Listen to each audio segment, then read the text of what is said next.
Respected YouTube viewers, अगर अभी तक आपने हमारा यूट्यूब चैनल सब्सक्राइब नहीं किया है तो हमारी रिक्वेस्ट है कि इस चैनल को आप सब्सक्राइब कर लें ताकि हमारे सारे वीडियोस आप तक पहुंचते रहे। ये वीडियो ख़ास तौर से जो हम बना रहे हैं ये नॉलेज के लिए, विजडम के लिए, इसको इनहैंस करने के लिए ये चैनल का ये प्रयास है लगातार। और knowledge is power, knowledge is capital. और आज के इस टेक्नोलॉजी के दौर में ये बहुत ही ज़रूरी है कि जो हमारी युवा पीढ़ी है वो साइंस और टेक्नोलॉजी के बारे में, आर्टिफिशियल इंटेलिजेंस के बारे में जाने, समझे और आगे बढ़े ताकि एक सशक्त भारत, एक समृद्ध भारत का निर्माण हो सके। हमारे साथ आज प्रोफेसर प्रशांत सरकार जी हैं। ये एक इतने बड़े एकेडमिशियन हैं और इन्होंने पूरा जीवन अपना साइंस और टेक्नोलॉजी में लगा दिया।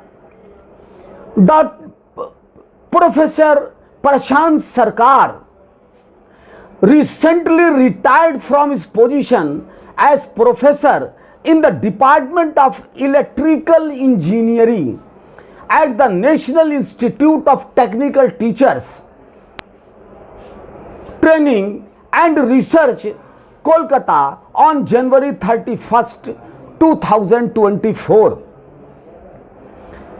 During his tenure, he also served in a deputation role for 3 years from April 2012 to April 2015 as an officer on special duty, contributing significantly to the establishment of the Ministry of Education, Government of India's project Ghani Khan Chaudhary Institute of Engineering and Technology, Malda, West Bengal.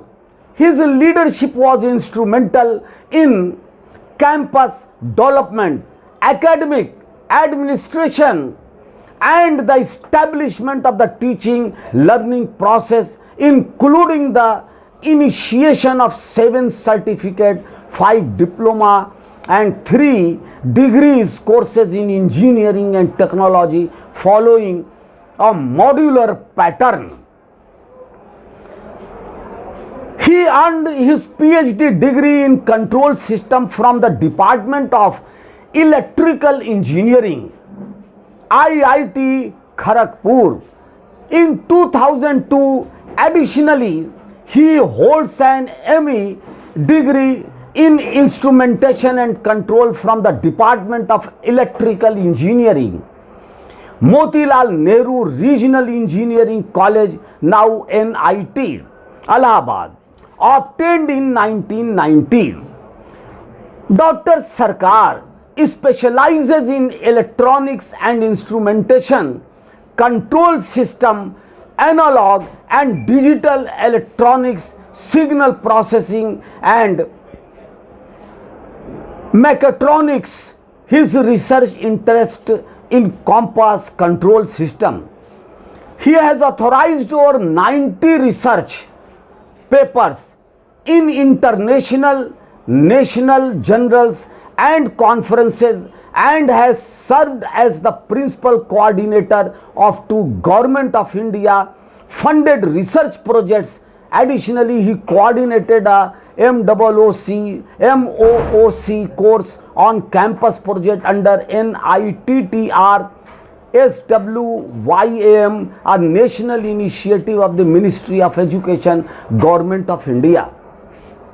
Professor Prashant Sarkar, आपका इस YouTube channel में स्वागत है और हम गर्व महसूस कर रहे हैं कि इस तरह से जो है इलेक्ट्रॉनिक इंजीनियरिंग और इस फील्ड में आपने इतना बड़ा अचीवमेंट किया है और देश को अपनी सर्विस प्रोवाइड किया है, ये बहुत ही बड़ी बात है।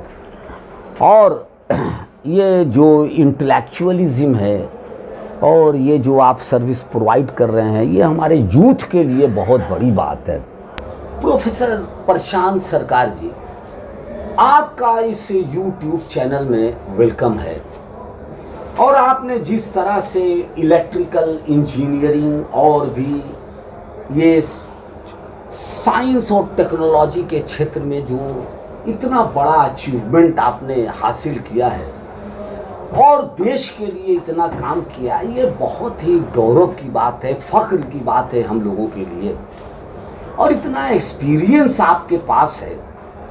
हम जानना चाहते हैं कि ये हायर एंड टेक्निकल एजुकेशन की भारत में क्या स्थिति है, क्योंकि दुनिया बड़ी तेजी से बदल रही है और इंटरनेट ने दुनिया में एक रिवॉल्यूशन ला दिया है।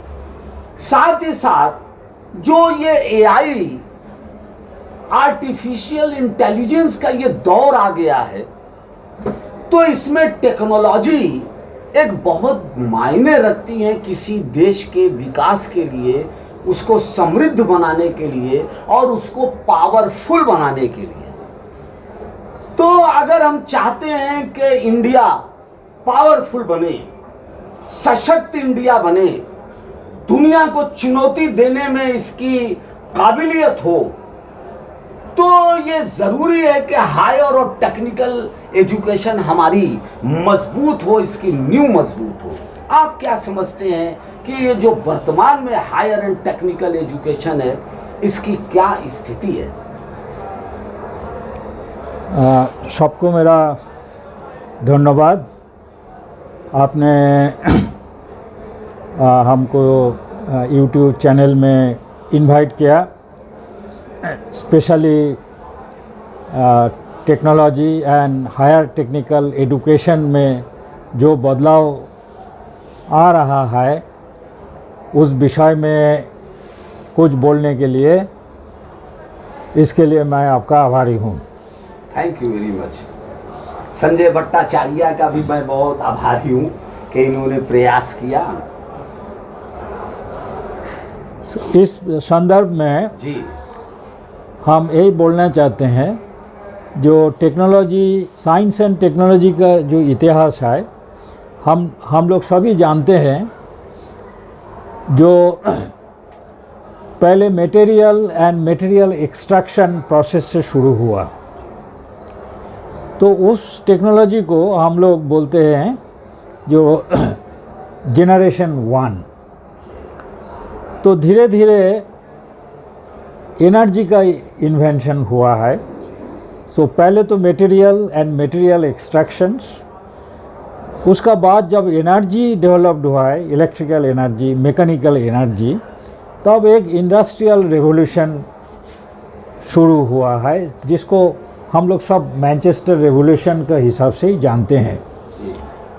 तो इसका फल स्वरूप जो है, सारा पृथ्वी में इंडस्ट्री एंड इंडस्ट्रियलाइजेशन का नींव वहीं से शुरू हुआ है।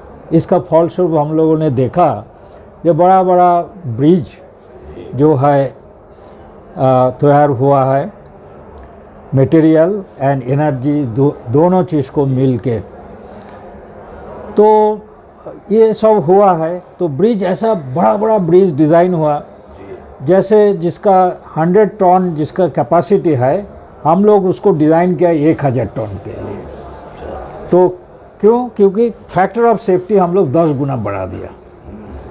तो ऐसे करके जो है इंडस्ट्रियलाइजेशन शुरू हुआ है, उसका फल स्वरूप। लेकिन धीरे धीरे क्या हुआ, हम लोग देखा जो इतना भारी ब्रिज तैयार हुआ है, लेकिन वो ब्रिज कोलैप्स हो रहा है। जब सोल्जर, ये कहानी भी तो है, हम लोग जानते हैं सब, जब सोल्जर उसमें पैरेड करते हुए वो ब्रिज से गुजरता है तो ब्रिज कोलैप्स हो जाता है।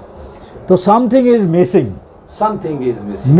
वो ब्रिज क्यों कोलैप्स हो रहा है? अभी बिहार में 7-8 ब्रिज कोलैप्स कर गया है। तो इसी बात को सॉल्व करने के लिए जो थर्ड जनरेशन टेक्नोलॉजी का इन्वेंशन हुआ है, तो उसको हम लोग बोलते हैं स्टेबिलिटी। तो ये इसको सिस्टम इंजीनियरिंग बोला जाता है। जब system engineering concept engineering design में शुरू हुआ है तो एक रिवोल्यूशनरी हो गया। तब देखा गया जो इतना बड़ा ब्रिज बनाने का ज़रूरत नहीं है, हमको ऑप्टिमम चाहिए। तो आजकल आप लोग देखेंगे, जो जैसा मैं भी इलेक्ट्रिकल में इतना दिन, पुराना आप IIT खड़गपुर में जाएंगे, वो उस टाइम पे वो राशिया से मदद का मिला था। जो लैबोरेटरीज है वो तो बड़ा बड़ा सब मशीन्स है, लेकिन आज क्या है, आज उससे काफ़ी छोटा मशीन में उससे ज़्यादा पावर मिलता है। तो ये फॉल है सिस्टम इंजीनियरिंग जब इंजीनियरिंग डिज़ाइन में शुरू हुआ है। तो इसको हम लोग बोलते हैं जो थर्ड जनरेशन टेक्नोलॉजी। इसका बाद जो दौर शुरू हुआ वो है आपका informations and communications. So information and communications, ये क्या हुआ, आपको अभी कोई जाने का ज़रूरत नहीं है। आप 4-5 जैसा हम जैसे इलेक्ट्रिकल इंजीनियरिंग में है, 4-5 hydro electric station without any man power एक ही जगह से कंट्रोल हो रहा है। तो इंजीनियरिंग डिज़ाइन में यही इंफॉर्मेशन एंड कम्युनिकेशंस, एंड इस इंफॉर्मेशन एंड कम्युनिकेशन पॉसिबल हुआ है कंप्यूटर नेटवर्क का साथ।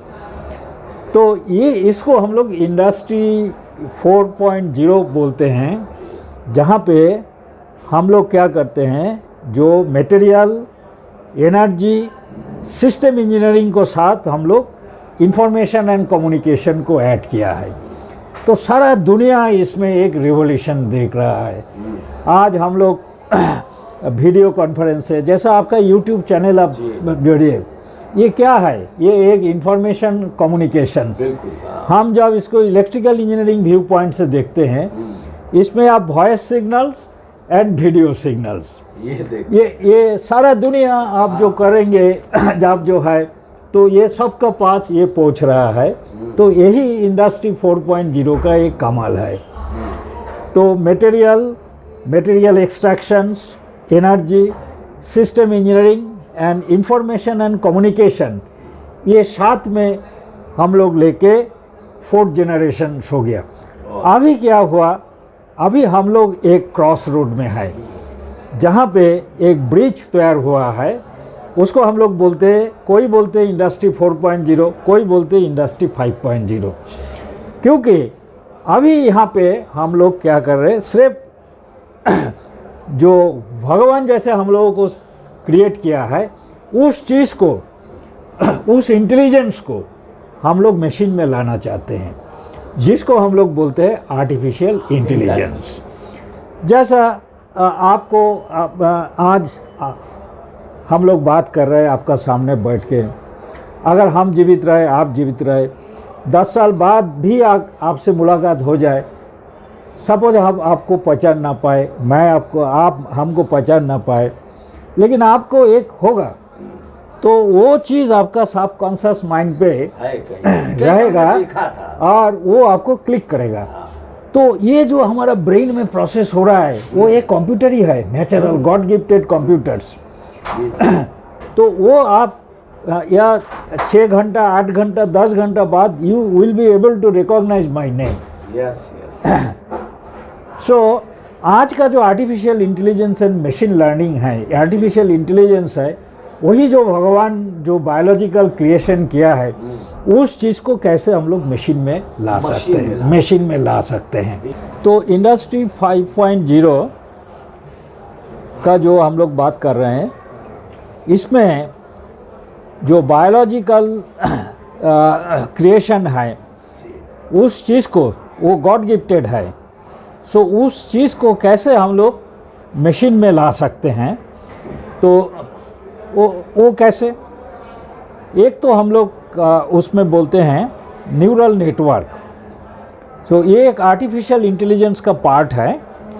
तो न्यूरल नेटवर्क्स में क्या होता है, न्यूरल नेटवर्क्स में ये क्लासिफिकेशन प्रॉब्लम होता है। एक सुपरवाइज्ड क्लासिफिकेशन होता है, एक अनसुपरवाइज्ड क्लासिफिकेशन होता है। तो इसका एप्लीकेशंस जो है, ये जो न्यूरल नेटवर्क्स है, जैसा हम आपको एक एग्जांपल दिया है, जो आपने 10 साल पहले हमको देखा है, तो वो एक डेटा, मतलब हमारा फिजिकल पोस्चर्स, हमारा ऑल सिग्नल्स, वॉइस सिग्नल्स, ये एक टाइप का इनपुट आपका ब्रेन में चला गया है। तो वो इनपुट को आपका ब्रेन जो है, हमारा brain is a network which is combination of neural, a very complex network. तो इसी चीज़ को जब हम लोग मशीन में लाते हैं, इसको ही हम लोग बोलते हैं न्यूरल नेटवर्क। तो क्लासिफिकेशन इसमें क्या हुआ, क्योंकि वो जो डेटा 10 साल पहले आपका इनपुट हो गया है, वो प्रोसेस होके आप हमको पहचान रहा है। So that is a classification, and you can detect that yes, I have seen this man, these are the attributes of that persons. So ये एक हो गया। सो ये भगवान का है, हमारा ब्रेन है, सिर्फ ह्यूमन नहीं है, हर जो बायोलॉजिकल क्रिएचर है उसका उस जो प्रोसेस को, वो जो प्रोसेस करते हैं उसका दैनंदिन जो कामकाज में, उसी चीज़ को हम लोग जब मशीन में लाते हैं, उसको हम लोग ये न्यूरल नेटवर्क बोलते हैं। आजकल इसमें और ज़्यादा रिसर्च हो रहा है। पहले तो सिर्फ न्यूरल नेटवर्क नाम से ही ये शुरू हुआ, आज इसको बोलते हैं डीप न्यूरल नेटवर्क। और इसको कैसे बड़ा सिंपल तरीक़ा से हम इस प्रोसेस को करते हैं, उसको हम लोग बोलते हैं मशीन लर्निंग। तो आज इंडस्ट्री 5.0 में जो हो रहा है, एक तो ये जो गॉड गिफ्टेड जो सिस्टम है, इस सिस्टम को कैसे हम लोग मशीन, मतलब मशीन मीन्स हमने कंप्यूटर एल्गोरिदम्स, कंप्यूटर सॉफ्टवेयर में इस चीज़ को कैसे हम interpretation, ease of doing business, ease of doing work में हम इसको ला सकते हैं। तो यही एक आर्टिफिशियल इंटेलिजेंस का सबसे बड़ा एग्जाम्पल्स है। आप देखते होंगे आजकल बड़ा जो यूरोपियंस एंड जो डेवलप्ड कंट्रीज़ है, जहाँ ह्यूमन रिसोर्स का काफ़ी प्रॉब्लम है, और ये लोग भी थर्ड वर्ल्ड कंट्री से आदमी को लेना नहीं चाहते हैं, तो ये लोगों ने रोबोटिक्स में काफ़ी एडवांस किया है। और ये रोबोटिक्स में अगर ये रोबोट अगर ह्यूमन टाइप काम कर सके, जो आज artificial intelligence and machine learning उस रोबोट का ब्रेन में उसको डाल दिया। रोबोट का ब्रेन में मतलब क्या है, robot is a computer driven machines. आज क्या हो गया, ड्रोन आ गया है, ड्रोन टेक्नोलॉजी। अब जैसा आजकल जोमेटो और स्विगी जो होम डिलीवरी करता है, आप देखिए आज 5 साल बाद जो है आपका एड्रेस ढूंढ के आपका घर पे ड्रोन आके वही चीज़ करेगा और वो लड़का बेकार हो जाएगा, जो अभी हो रहा है यूरोप एंड अदर कंट्रीज़ में। तो ये एक मतलब ये हम एक पॉजिटिव साइड्स भी है, ये एक नेगेटिव साइड्स भी है। लेकिन जब टेक्नोलॉजी जो जैसा चल रहा है, टेक्नोलॉजी को एडॉप्ट करना पड़ेगा। हम लोग भी उसी दिशा पे हमारा देश में भी काम हो रहा है। ऐसा है हमारा देश में अभी तो स्कूल एजुकेशन में भी artificial intelligence and machine learning का नींव वहाँ पे अभी शुरू हुआ है with the new education policy 2020। और कंप्यूटर साइंस में कम से कम 4-5 नया डिसिप्लिन्स ये artificial intelligence and machine learning base पे अभी शुरू हुआ है, 4-5 साल से शुरू हुआ है। क्योंकि ये जो अभी हमारा जो पास आउट ग्रेजुएट्स है, जो जिसने machine learning and artificial intelligence है, उसको वर्ल्ड वाइड डिमांड है। क्योंकि they are very trained technical man powers with the new technologies, and इसी वजह से artificial intelligence and machine learning हमारा एक कोर्स कैरिकुलम में पार्ट हो गया है। कोई भी इंजीनियरिंग डिसिप्लिन हो, या civil engineering, mechanical engineering, agriculture engineering, food processing, chemical engineering, हर कैरिकुलम में ये एक पार्ट हो गया है, because it is a part of industry 5.0। तो हम अगर देखें जो टेक्नोलॉजिकल जो एडवांटेज हुआ है, materials and material extraction, energy, system engineering, informations and communications, and आज का दौर जो है वो artificial intelligence and machine learning. तो आज का मशीन जो है, जैसा आपका ये है, ये मशीन ही बोलेगा जो आपका बैटरी कितना चार्ज है। अच्छा। तो यही आर्टिफिशियल जो नेक्स्ट जनरेशन जो वो डिवाइस आएगा, ये हॉट डे मॉनिटर करेगा और आपको मोबाइल पे वो मैसेज दे देगा जो इसका हेल्थ क्या है। ये सब पॉसिबल है with artificial intelligence and machine learning. इसलिए ये बहुत ही important.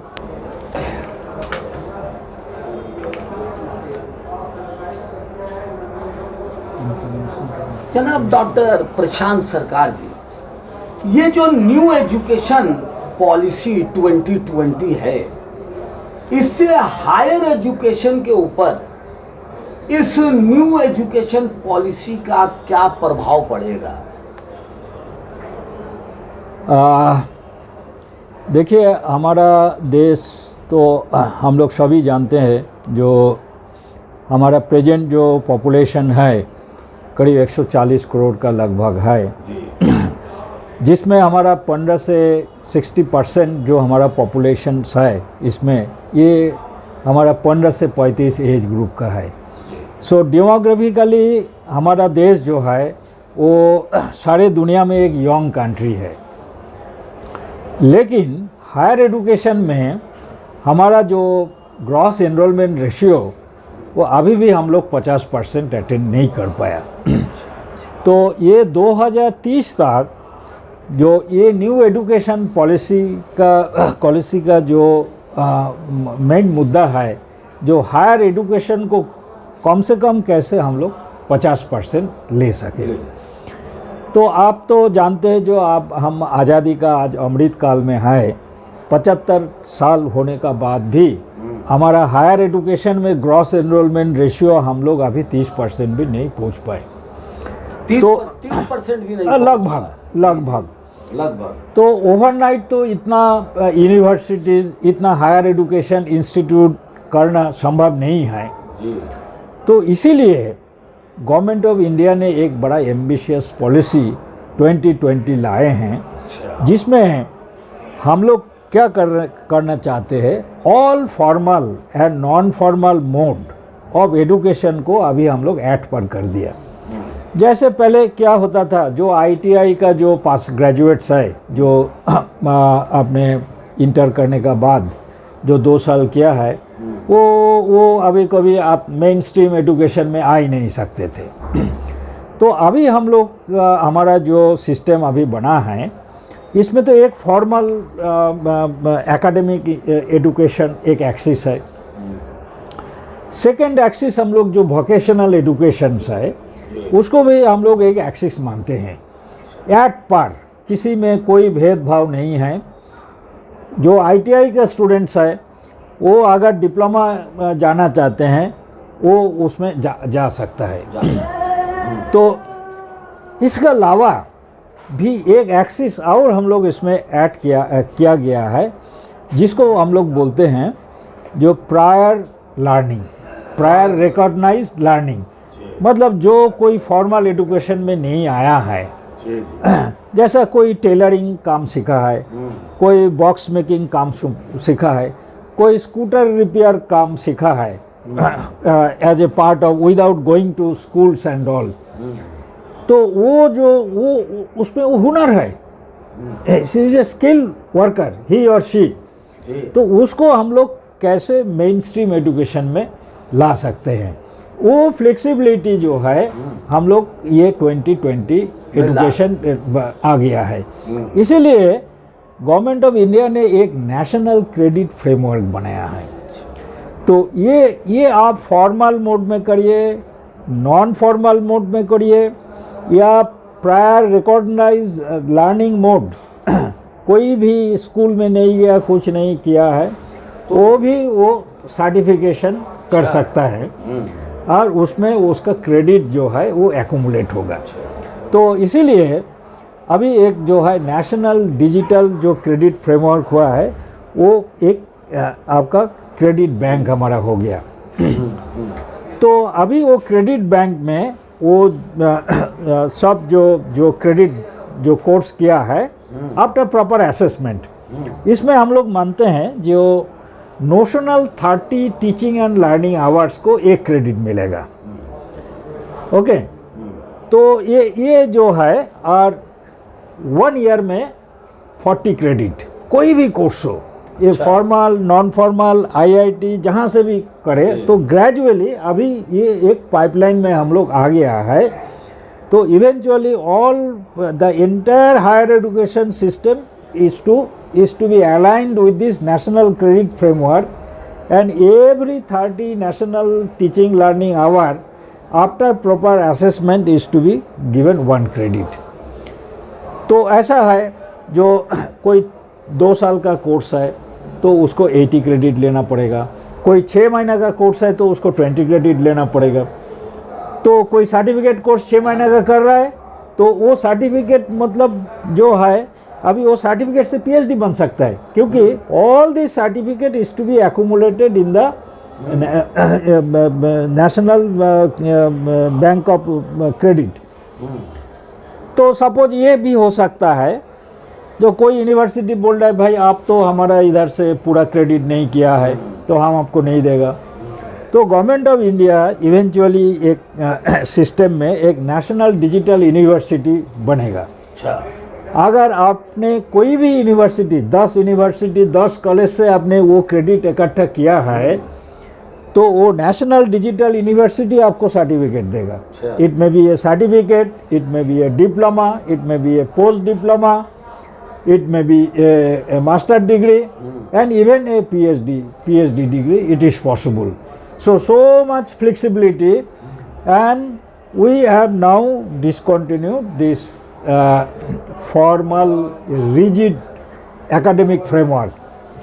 So that is, and every stage a student can have क्या जो है ये गवर्नमेंट ऑफ इंडिया इस पे काम कर रही है बड़े पैमाने पे कि उसको डिग्री दी जाएगी। ये हायर एंड टेक्निकल एजुकेशन में जो कमियां हैं उसे कैसे दूर किया जाए, इसका कोई सुझाव आप देंगे?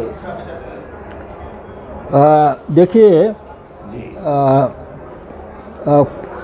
पर्टिकुलरली जो हम 30-32 साल टेक्निकल एजुकेशन में रहा, इसमें सबसे बड़ा जो डिफेक्ट मतलब जो कमियां हैं, ये जो है हमारा जो फैकल्टी एंड इंडस्ट्री, इसमें जो एक लिंकेज होना चाहिए, वो लिंकेज हमारा देश में अभी तक उसी ढंग से नहीं बन पाया है। तो इसी वजह से क्या होता है, हमारा जो पास आउट है ये काफ़ी अच्छे नॉलेज इनका हो जाता है, जो 4 साल का जैसा कोई बीटेक प्रोग्राम में किया, ग्रेजुएशन किया है, या 3 साल में डिप्लोमा किया है, तो इसका जो नॉलेज बेस जो है काफ़ी डेवलप्ड है, लेकिन इंडस्ट्री एक्सपोजर जो है वो नहीं हो पाता है, बिकॉज़ हमारा जो इंडस्ट्री एंड जो आपका इंडस्ट्री एंड इंस्टीट्यूट में जो लिंकेज होना चाहिए, जो डेवलप कंट्रीज़ में है, वो इंडिया में उस ढंग से अभी तक नहीं हो पाया। दूसरा कारण ये है, जो देखिए कोई भी देश डेवलप बन सकता है जो उसका वो खुद अपना टेक्नोलॉजी को होम ग्रोन करे, जो नीड बेस है, लोकेशन स्पेसिफिक है। ऐसा नहीं है जिस रीजन में जिस चीज़ का ज़रूरत है उसी हायर एजुकेशन इंस्टीट्यूट में उसी विषय पर इनोवेशन होना चाहिए। तभी जो है जब तक अपना टेक्नोलॉजी नहीं होंगे तभी हम डेवलप नेशन बन नहीं सकता है। तो ये शुरू से ही हमारा टेक्निकल एजुकेशन में एक कमियां था, जो हम लोग हमारा जो बच्चे ग्रेजुएट होने का बाद वो नौकरी ढूंढता था जी। क्योंकि हम लोग इस एज ए टीचर ऑल्सो हम लोग इस विषय में काफ़ी ध्यान नहीं दिया, क्योंकि जो शुरू में जितना भी ग्रेजुएट इंजीनियरिंग ग्रेजुएट होता था तो एन मास उनको नौकरी मिल जाता था, किसी को 4-5 जगह में नौकरी मिल जाता था, ये हाल था।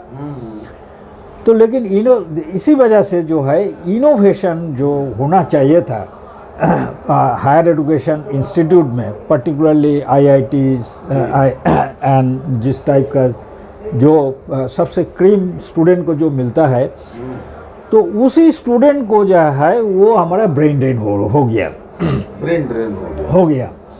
तो वही स्टूडेंट बाहर जाके वो इनोवेशन करता है, प्रोडक्ट बनाता है, और वही मल्टीनेशनल कंपनी वही चीज़ को हमारा जैसा गरीब देश में वो टेक्नोलॉजी को बेचता है। तो बाय एंड लार्ज यही सिनेरियो हमारा देश में रहा है। लेकिन एक सुखद बात यह है जो हमारा देश में भी गवर्नमेंट ऑफ इंडिया 2019 में एक national innovation and startup policy लाए हैं। तो ये नेशनल अभी तो ये एक शुरुआती है, 3-4 साल हुआ है, लेकिन इसका नतीजा बहुत अच्छा है। 100 से ज़्यादा हमारा देश में अभी यूनिकॉर्न स्टार्टअप हुआ है, एंड गवर्नमेंट ऑफ इंडिया जो है ये स्टार्टअप में आपका हायर एजुकेशन इंस्टीट्यूट लेवल पे काफ़ी प्रोत्साहन दे रहा है। तो जैसा मैं एक आपको एग्जांपल दे सकते हैं, अगर कोई स्टूडेंट देखिए स्टार्टअप या इनोवेशन कैसे आएगा, जैसा क्योंकि एक 4 साल का जैसा बीटेक एक कोर्स होता है, तो उसमें 6 महीना या 1 साल ही उस स्टूडेंट को प्रोजेक्ट के लिए मिलता है। तो हमारा जो अभी जो एक प्रयास चल रहा है, वो 6 महीना और 1 साल जो स्टूडेंट अपना प्रोजेक्ट वर्क में काम करे, उस प्रोजेक्ट में वो कुछ प्रोडक्ट, कुछ प्रोसेस या कुछ सिस्टम के ऊपर काम करे, जिसका बेनिफिट कम से कम इंस्टीट्यूट का बाहर का जो कम्युनिटीज़ है सोसाइटी को मिले। इस टाइप का छोटा छोटा अगर काम हमारा इंस्टीट्यूट लेवल पे हो सके जो कि यूज़फुल है, तो उसी चीज़ को ही हम लोग इनोवेशन बोलते हैं। इन्वेंशन और इनोवेशन में यही फ़र्क है। इन्वेंशन आपने किया है, लेकिन वो इन्वेंशन अगर कोई काम का नहीं है तो वो बेकार है, वेस्टेज है। तो वो इन्वेंशन इनोवेशन बन जाता है जब वो यूज़फुल है। तो हम लोग अभी कैरिकुलम में ये पॉलिसी लाए हैं, वो that is also a part of this national education policy 2020, that if a student and faculty member do some innovative work as a part of our National Education Policy 2020, we encourage that our students at the final year of their curriculum, they undertake student project work, and the outcome of this project work must be some product, process or services, and that is useful for the society. अगर वो as a part of curriculum वो student कुछ कर सकता है जिसमें potential है, तो वो स्टूडेंट को we will be allowing that student to stay in the campus. तो हर हायर एजुकेशन इंस्टीट्यूट अभी एक इंक्यूबेशन सेंटर बना रहा है। ये प्रोसेस अभी शुरू हुआ है, गवर्नमेंट भी सपोर्ट कर रहा है। तो वो इंक्यूबेशन सेंटर जो है वो क्या किया, वो बीटेक किया, सपोज फॉर एग्जांपल वो बीटेक कोर्स किया है या डिप्लोमा कोर्स किया है, उसने कुछ प्रोजेक्ट वर्क किया है जिसमें कुछ प्रोडक्ट डिज़ाइन होने का संभावना है, तो फर्दर वर्क के लिए वो इंक्यूबेशन सेंटर में काम कर सकता है, और उसमें जो फैसिलिटीज़ चाहिए वो इंस्टीट्यूट प्रोवाइड करेगा।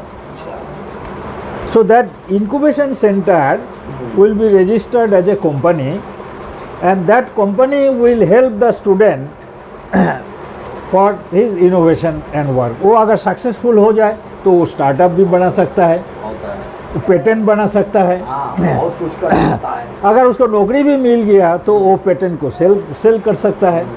तो ये सब पार्ट अभी हमारा जो न्यू एजुकेशन पॉलिसी और जो स्टार्टअप एंड इनोवेशन पॉलिसी जो अभी 19 में स्टार्टअप एंड इनोवेशन पॉलिसी आया एंड 2020 में जो न्यू एजुकेशन पॉलिसी आया है, तो ये एक प्लेटफॉर्म क्रिएट कर रहा है। अभी तक हम लोग क्या higher education particularly this engineering and technology institute में हम लोग काफ़ी जोर देते थे बच्चे को कोई नौकरी मिल जाए थ्रू ट्रेनिंग एंड प्लेसमेंट। उसका साथ साथ हम लोग अभी ये इनोवेशन एंड एंटरप्रेन्योरशिप में भी काफ़ी एम्फसाइज दिया जा रहा है। इसका फलस्वरूप क्या है, अभी हम लोग जो है एनुअली एक हैकाथन बोलते हैं इसको, तो ये जो है हर हायर एजुकेशन इंस्टीट्यूट का जो स्टूडेंट्स एंड फैकल्टी जो है उसमें पार्टिसिपेट करते हैं फॉर वो जो हमारा नेशनल लेवल पे जो टेक्नोलॉजी का ज़रूरत है उसका ऊपर काम करते हैं और कुछ इनोवेटिव आइडिया लेके आते हैं। तो गवर्नमेंट उसमें सपोर्ट करता है, गवर्नमेंट भी करता है और भी जगह कोई कंपनी करना चाहे तो कर सकता है। तो ये एक अनदर डायमेंशन शुरू हुआ है। तो उसमें क्या है, एक स्टार्टअप इंफ्रास्ट्रक्चर भी धीरे धीरे तैयार हो रहा है, काफ़ी रिफॉर्मेशन आ रहा है। सो अगले 8-10 साल में इसका सुफल अवश्य मिलेगा। बहुत अच्छा, बहुत ही अच्छा। आपने इतना कीमती समय हमारे इस चैनल को दिया, इसके लिए आप सब को बहुत बहुत धन्यवाद। हमारे साथ संजय भट्टाचार्य एडवोकेट है और आपने भी काफ़ी प्रयास किया। हमारे साथ हनुमान जी मौर्य एडवोकेट हैं और नज़ीर एडवोकेट हैं, मोहम्मद नज़ीर एडवोकेट हमारे साथ हैं। आपने भी अपना कीमती समय हम लोगों को दिया। आप सब लोगों को बहुत बहुत धन्यवाद। साथ ही अल्ताफ़ एडवोकेट हैं, इन्होंने भी काफ़ी समय दिया और वीडियो को शूट करने में भी काफ़ी हम लोगों की मदद किया। Thank you.